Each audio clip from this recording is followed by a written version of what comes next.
Can I ask you something? When was the last time you believed yourself? I mean, really believe yourself. Not when you made the goal, not when you got excited, not when you told everybody, this time will be different. I mean, when you quietly said, I am going to do this. And something inside of you responded, I believe you. Sit with that. Because for many of us, the reason we struggle to move forward isn't because we don't believe in the dream. We stopped believing in ourselves.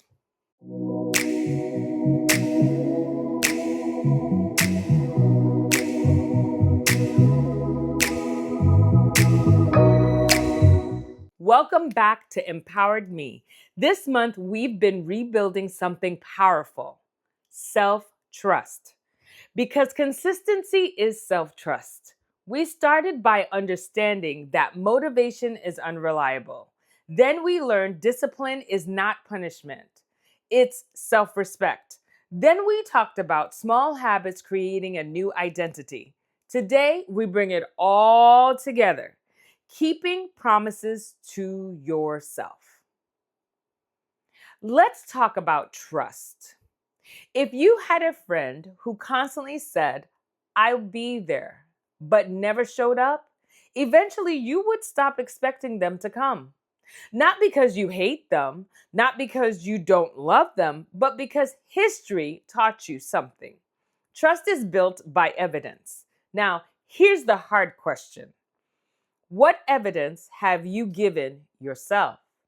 Because some of us are walking around frustrated saying, I need more confidence. Self trust is confident. Confidence says, I believe I can. Self trust says, I believe I will. There's a difference. As an emotional intelligence and behavior change coach, I want you to understand something. Your brain keeps receipts.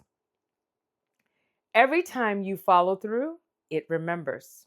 Every time you quit when things get uncomfortable, it remembers. Not to shame you, but to protect you. Your brain uses previous behavior to predict future behavior. So when you say, I'm finally going to write the book, I'm finally going to start the business, I'm finally going to change, your brain quietly asks, based on our history, do we follow through?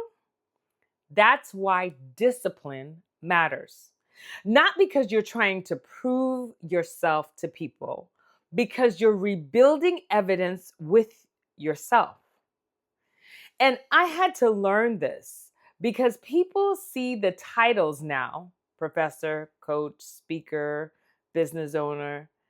They see the finished moments, but they don't see the decisions nobody clapped for. They don't see the nights I had assignments due. They don't see rebuilding after disappointment. They don't see choosing to keep going when quitting would have been easier. They don't see the prayers where I had to beg God, help me become the woman who can carry what I'm asking you for. Because here's what I learned: God can open doors, but character determines how you walk through them. I didn't become different because I got a title. I became different because I started keeping promises when nobody was watching. The title was not the transformation, the becoming was. Here's where many people get stuck. They make promises based on the version of themselves they hope to become instead of the capacity they currently have. So they promise, I will wake up at 5 a.m. every morning. I'll work out every day. I'll change everything this week. But transformation doesn't come from dramatic promises. It comes from repeated alignment, small promises kept consistently, one page, one walk, one boundary, one courageous conversation, one decision. Every time you keep that promise, you're saying, I can trust me.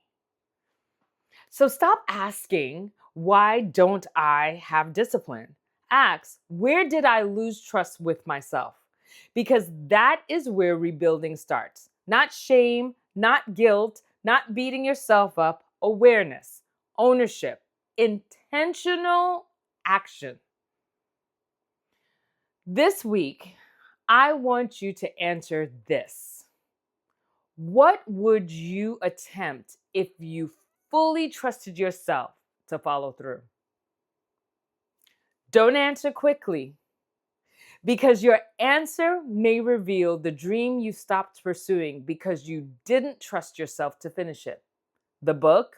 The business? The relationship change? The health journey? The calling? The next step? Maybe the dream isn't gone. Maybe trust needs to be rebuilt. And if this month has been speaking to you, if you found yourself saying, why do I keep starting and stopping? Why do I know what to do but struggle to follow through? I want more, but something keeps pulling me back. I created the Why Am I Stuck assessment for you because your behavior is not random. There is usually a pattern underneath. And when you identify the pattern, you can finally start changing the process. The assessment will help you begin recognizing what has been keeping you stuck, because transformation starts with awareness.